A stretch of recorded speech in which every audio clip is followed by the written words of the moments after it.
in what you call the dark. I can see a God-made world and not a man-made world.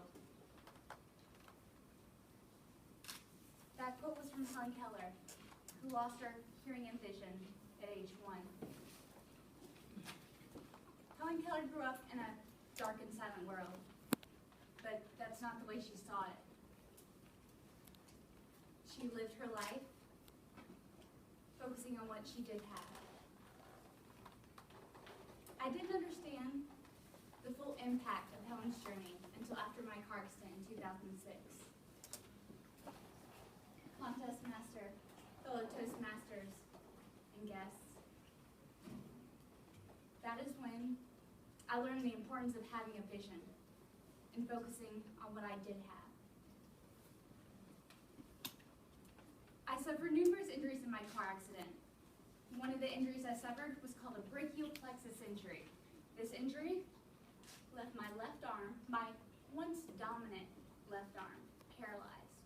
Couldn't move it. Well, I could do that. That's about it. And that was only if I kind of shifted it, kind of moved. Doctors told me that I would need to wear a sling. You know, those blue things, they're not very colorful. The sling for the rest of my life. Now, so notice,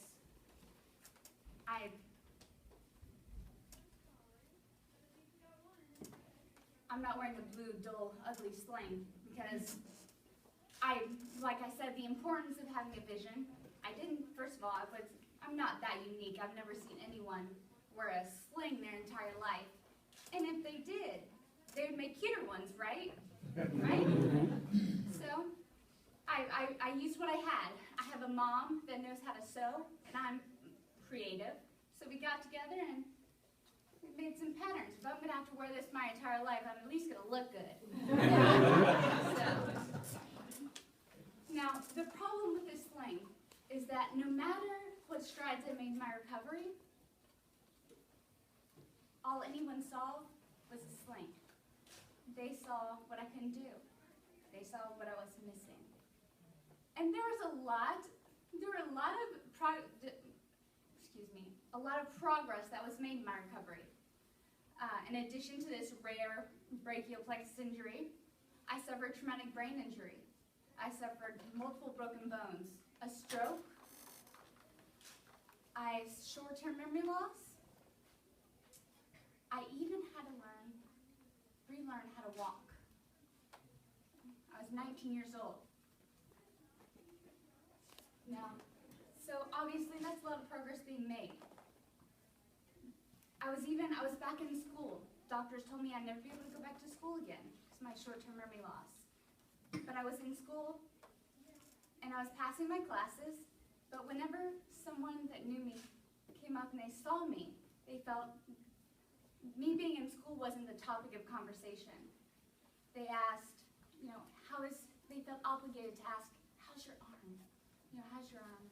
And every day, this was just numerous times a day, numerous times. And I would say, oh, my arm, it's getting better every day.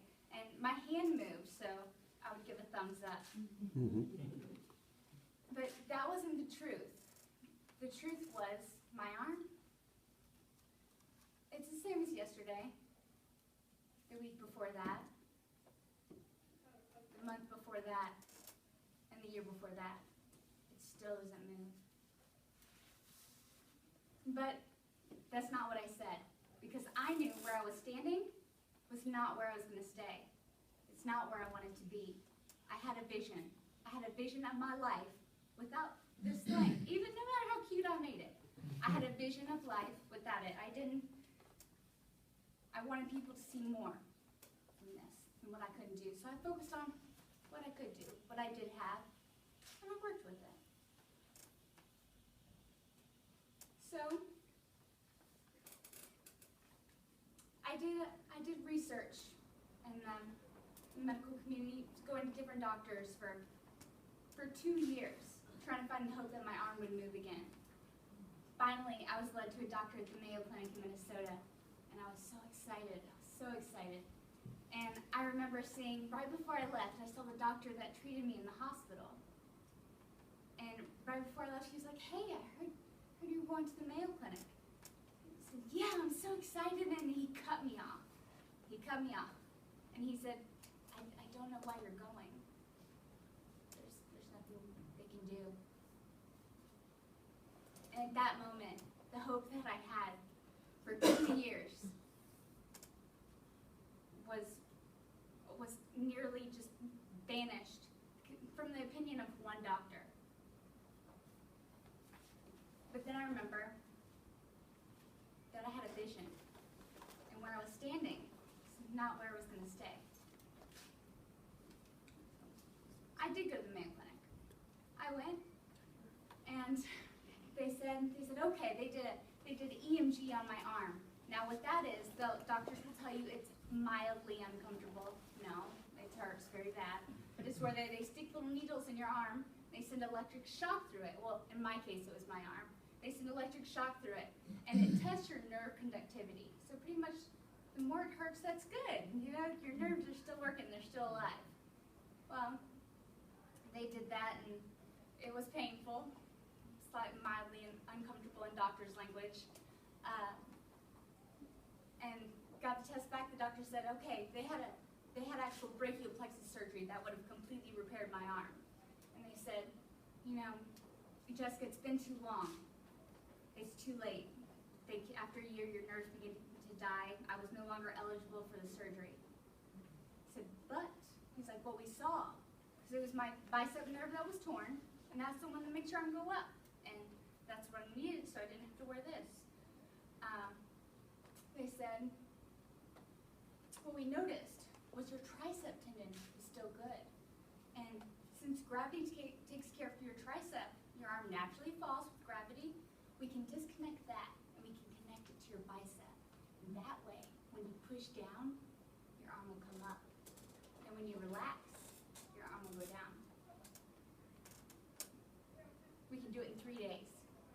I went for an assessment. Well, of course I said I thought about it for a second, and I said yes. Yes, looked at my mom, and we were in agreement. So I had the surgery. And I was able to, I no longer need this stylish sling that I have on now. So how did I get there? How did I overcome what they said I couldn't? I simply focused on what I had. I had a vision. So,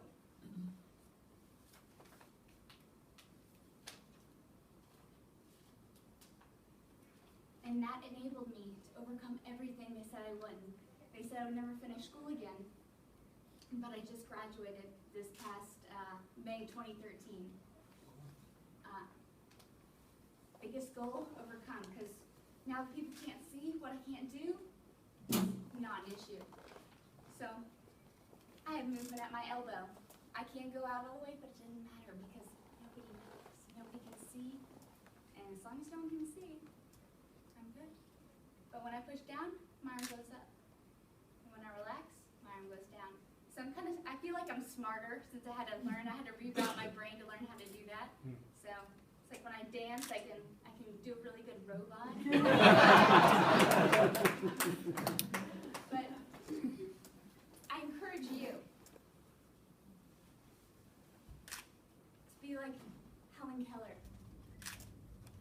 in your darkest moments, to be able to see. I encourage you, just what are your challenges? We all have challenges. I encourage you to create your vision. Focus on what you do have, because we're all missing something. We're all missing something, and that's not what it's about. It's about, we're all unique, so it's about embracing that, working with what you do have, making your vision.